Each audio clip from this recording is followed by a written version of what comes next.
ሰላም ጤና ይስጥልን ውድ የአዲስ 24 ወዳጆች፣ በዛሬ ዜናዎቻችን በአዶናይ እና በጆን ዳንኤል መካከል የተፈጠረውን ውዝግብ እጅግ ተጋግሏል ተብሏል። ፖሊሶች ሞባይል በመዝረፍ ተጠምደዋል ተብሏል። አፈሳውም በአዲስ አበባ እንደቀጠለ ነው። በበጎ ተግባሩ የምናውቀው የማስተር አብነት አሁናዊ ሁኔታም እነግራችኋለን። ሌላው አስከሬናዋ ተቃጥሎ አመዱ በአፍሪካ ምድር እንዲበተን የተናዘዘችው አንድ ዓለም አቀፍ ሙዚቀኛ እንዳስሳለን። ሌሎች መረጃዎችን በዝርዝር ይዘን ቀርበናል። የተከበራችሁ የአዲስ 24 ወዳጆች እስከ መጨረሻው ዜናችንና መረጃዎቻችን ተከታተሉን። ሌሎች መረጃዎች እንዲደርሷችሁ ደግሞ ቻናላችንን ላይክ፣ ሼር እና ሳብስክራይብ አድርጉ። ወደ ቀዳሚው መረጃችን አለፍን።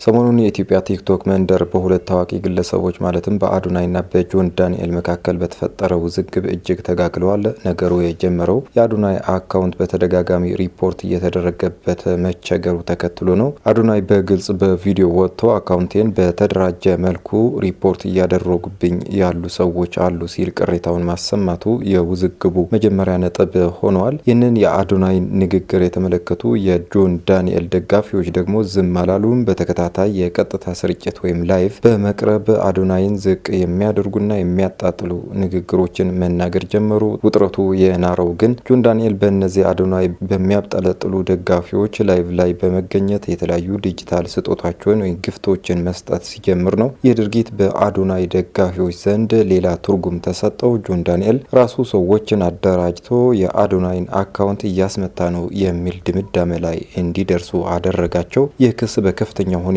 እየተሰራጨ መምጣቱን የተመለከተው ጆን ዳንኤል በስተመጨረሻ በጉዳዩ ላይ ማብራሪያ ለመስጠት ተገዷል።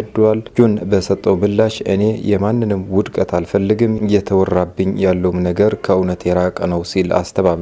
ማንንም ሰው አደራጅቶ የአዶናይን አካውንት ሪፖርት እንዳላስደረገ ገልጾ እንዲህ አይነቱ ወሬ የራሱ ስም ላይ ጥላሸት ለመቀባት የታለመ መሆኑን በምሬት ተናግረዋል። ለካስ በማህበራዊ ሚዲያ ዓለም ውስጥ ውድድርና ቅናት ድንበር የለውም። የውዝግብ በቀጣይ ወዴት ያመራል? ሁለቱ ቲክቶከሮችስ በሰላም ይግባቡ ይሆን? ጉዳዩ አሁንም በተከታዮቻቸው ዘንድ ትልቅ መነጋገሪያ ሆኖ ቀጥሏል። ለሕክምና ወደ ውጭ ሀገር ሄዶ የነበረው ተወዳጁ የጥበብ ሰው ማስተር አብነት በሰላም ወደ ሀገሩ ተመልሶ ለመላው የኢትዮጵያ ሕዝብ ልብ የሚነካ መልእክት አስተላልፈዋል። አብነት በመልእክቱ ላይ አጽንኦት ሰጥቶ እንደገለጸው በሕክምናው ወቅት በማህበራዊ ሚዲያ ሲሰራጩ የነበሩትና የእርሱን ሁኔታ የሚያሳዩት ፎቶዎች በሙሉ በኤአይ የተቀነባበሩና ፍጹም ሐሰተኛ መረጃዎች ናቸው ብለዋል። በመሆኑም ህዝቡ በእንደዚህ አይነቱ የተሳሳቱ መረጃዎችና እንዳይደናገጥና እውነታውን እንዲረዳ ጥሪውን አቅርበዋል። በአሁኑ ወቅት የጤና ሁኔታው እግዚአብሔር ይመስገን እጅግ የተሻሻለ መሆኑንና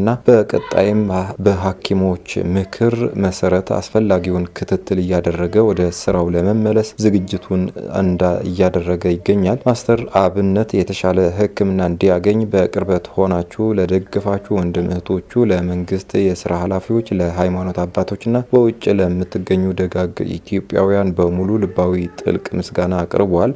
የጸጥታ አካላት በተለይም ፖሊሶች ጥሩ አለባበስ ከለበስክ መንገድ ላይ ምንም ሰው ከሌለ በተለይ ምሽት መሸት ሲልና ና ይልሃል፣ ስልክህን አምጣው ይላሉ፣ ፓስወርዱን ክፈት ይሉሃል። ከዚያ ፎቶ ቪዲዮን ያዩታል። ስልክ ላይ የተቃዋሚ ሙዚቃ ሆነ ፖለቲከኛ ፎቶና ቪዲዮ ባይኖር ራሱ ስልክህን ወስደው ቀጥል ይሉሃል።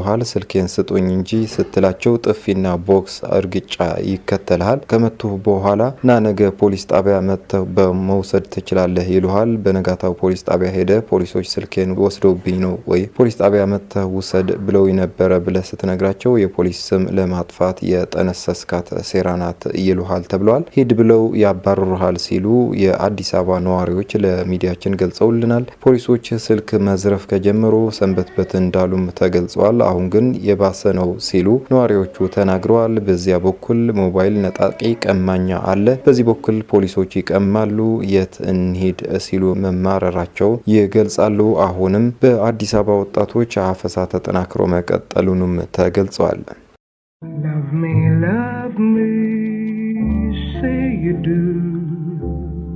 የተከበራችሁ የአዲስ 24 ወዳጆች አሁን ደግሞ አስከሬኗ ተቃጥሎ አመዱ በአፍሪካ ምድር እንዲበተን ስለተናዘዘችው ኒና ሲሞን በተመለከተ መረጃ ነው የምንነግራችሁ። ህይወት ታሪኳ ምን ይመስል ነበረ የሚለው ወደ እናንተ እናደርሳለን። ኒና ሲሞን በ1933 በኖርዝ ካሮላይና የተወለደች የጥቁር አሜሪካዊት ባለብዙ ተሰጥኦ አርቲስት ናት። ዘማሪ ናት፣ ዘፋኝ ናት፣ ዘፈን ትጽፋለች፣ ፒያኒስት፣ የሙዚቃ አቀናባሪና ኃይለኛ አብዮተኛ ናት።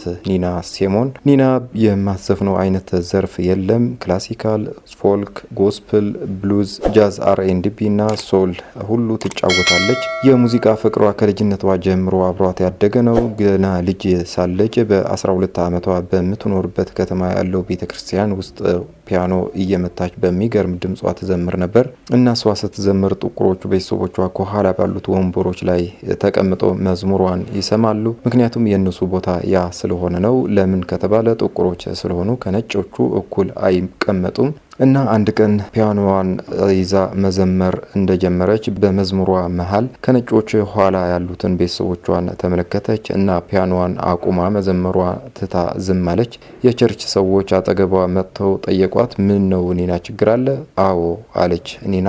ከባድ ችግር አለ በማለትም መለሰችላቸው። ምንድነው ንገሪን አሏት። ቤተሰቦቿ ከኋላ ሳይሆን ከፊት ሆኖ ፕሮግራሙን እንዲከታተሉ እፈልጋለሁ አለቻቸው። የቤተ ክርስቲያን ሰዎች እድሜያቸውን ሙሉ በዚህ ቤተክርስቲያንም ሆነ በሌላ ሲያገለግሉ ይህን መሰል ጥያቄ ሰምተው ማያውቁም። በዚህ ቤተክርስቲያን የተለየ ነገር አልተደረገም። ከበፊትም ጀምሮ የተለመደው ነጮች ከፊት ይሆናሉ፣ የተረፈው ወንበር ካለ ጥቁሮች ከኋላ እንዲቀመጡ ይደረጋል እና አሁን ታዲያ ይቺ የ12 ዓመት ታዳጊ ከመሬት ተነስታ ህግ ይቀየር፣ ጥቁሮች ከነጮች ጋር እኩል ይቀመጡ እያለች ነው። በዚህም የአምልኮ ፕሮግራም ላፍታ ቆሞ አዳራሹን ጉርምሩምታ ሞላው። አብዛኛው ነጭ ይቺ ደፋር እያለ እያጉረመረመ ነው። ነገር ግን ምታተኛው ድምጿን ማጣት ያልፈለጉት የቤተ ክርስቲያኗ ሰዎች የኒናን ቤተሰቦች በትዕዛዟ መሰረት ከፊት መጥተው ልጃቸው ስትዘምር እንዲያዩ ተደረገ። ይህ በዚህ ዕለት የጀመረው የኒና ሲሞን የአብዮተኝነት ጉዞ ቀጠለ።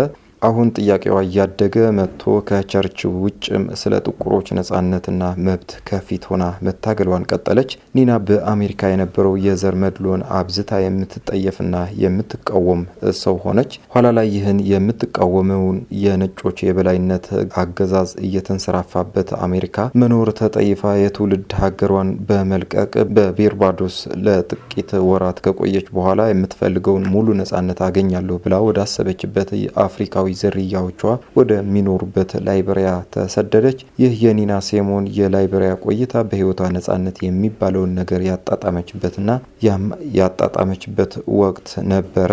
ሆኖም ኒና በላይቤሪያ በቆየችባቸው 2 ዓመታት ከሙዚቃ ርቃ መደበኛና ሰላማዊ ህይወት ብቻ እየኖረች ነበር። ምንም እንኳን በላይቤሪያ መንግስት ተወዳጅ ሰው ብትሆንም ልጇ የተሻለ ትምህርት እንድታገኝ በማሰብ እንዲሁም የሙዚቃ ስራዎቿን እንደገና ለመጀመር ወደ ፈረንሳይ ተጉዛ በዛ መኖር ጀመረች። ኒና ወደ ፈረንሳይ ተጉዛ መኖር ከጀመረች በኋላ የሙዚቃ ስራዎቿን ማስቀረጽና የተለያዩ ኮንሰርቶችን መጫወት ብትችልም ልቧ ያለው ግን በአፍሪካ ምድር ነበርና እነዛን ሰላም ያገኘችባቸውን ጊዜያት ሁሌ ታስታውስ እንደነበረ ይገለጻል። ከዓመታት በኋላ የጤናዋ ሁኔታ ያሳሰባት ኒና አንድ ቀን ልጇን ሊሳን ጠርታ የምነግርሽ ነገር አለ አለቻት። ያው ሰው ሆኖ ከሞት የሚቀር የለምና የመጨረሻ እንቅልፌን ሳንቀላፋ በአሜሪካን ምድር መቀበር አልፈልግም። ስለዚህ ስሞት ሬሳይን ተቃጥሎ በአፍሪካ ምድር እንዲበተን አድርጉልኝ በማለት በአሜሪካ ላይ የነበራት ከፍተኛ ቅሬታ የሚያሳይና ከአፍሪካ ጋር የነበራትን መንፈሳዊ ትስስር የሚያጎላ ኑዛዜውን ተናዛለፈች። ይህ ከሆነ ከዓመታት በኋላ ኒና ሲሞን በኖሮችበት በፈረንሳይ ፓሪስ ከዚህ ዓለም በሞት ስትለይ በኑዛዜዋ መሰረት አስከሬኗ ተቃጥሎ አመዱ ከነጭ እብነበረድ ተፈልፍሎ በተሰራ ትንሽ ዕቃ ውስጥ ተቀመጠ።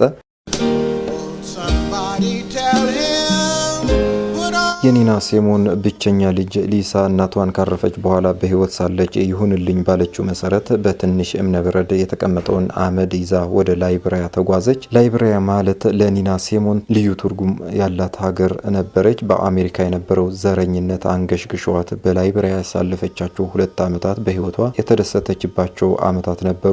ኒና ሲሞን ስለዚህ ስትናገር በስተመጨረሻም ሰላም አገኘሁ በማለት በላይቤሪያ ስለነበራት ቆይታ ተናግራ ነበር። ኒና ኒና ሀገሯን ትታ ሀገሬ እዚህ ነው ብላ ላይቤሪያ በኖረችባቸው ዓመታት በዛች ሀገር ታላቅ ክብር ከተሰጣቸው ሰዎች መካከል አንዷ ነበረች። የላይቤሪያ ፕሬዝዳንትና ሴት ልጃቸው ለኒና በባህር ዳርቻ ውብ የሆነ ቪላ ከመስጠት ጀምሮ ልዩ እንክብካቤ እንድታገኝ ያደርጉ ነበር። በላይቤሪያ ቤተ መንግስት ግብዣ ሲደረግ ኒና የክብር እንግዳ ሆና ትገኝ ነበር። ይህ አይነት ክብር የነበራት ኒና ሲሞን ከሞተች በኋላ በላይቤሪያ የአስከሬኗን አመድ የመበተን ስርዓት የኒና ጓደኞችና የሀገሪቱ ባለስልጣናት በተገኙበት በከፍተኛ ስነ ስርዓት የተከናወነ ሲሆን በዕለቱም አመዱ በከፊል በአየር ላይ እንዲበተንና በከፊል ደግሞ ወደ አትላንቲክ ውቅያኖስ እንዲገባ ተደርጓል። የኒና ስራዎች እንደዚህ አይነት ሙዚቃዎችን ላለመደ ሰው ተመራጭ ላይ ሆኑ ቢችሉም በተለይ የጃዝ ብሉዝ ዣነር የሆነውን ፊሊንግ ጉድ ወይም ዘ ሃውስ ኦፍ ዘ ራይዚንግ ሳን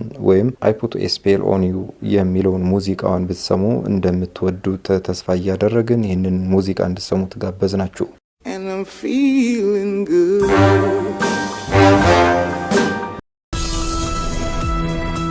የተከበራችሁ የአዲስ 24 ወዳጆች የዛሬ መረጃዎቻችን እነዚህ ይመስሉ ነበረ። ሌሎች አዳዲስና ትኩስ መረጃዎች እንዲሁም እንደዚህ አይነት ታሪካዊ መረጃዎች ወደ እናንተ እንዲደርሷችሁ ቻናላችንን ላይክ፣ ሼር እና ሳብስክራይብ በማድረግ ቤተሰብ ይሁኑ። መልካም ጊዜ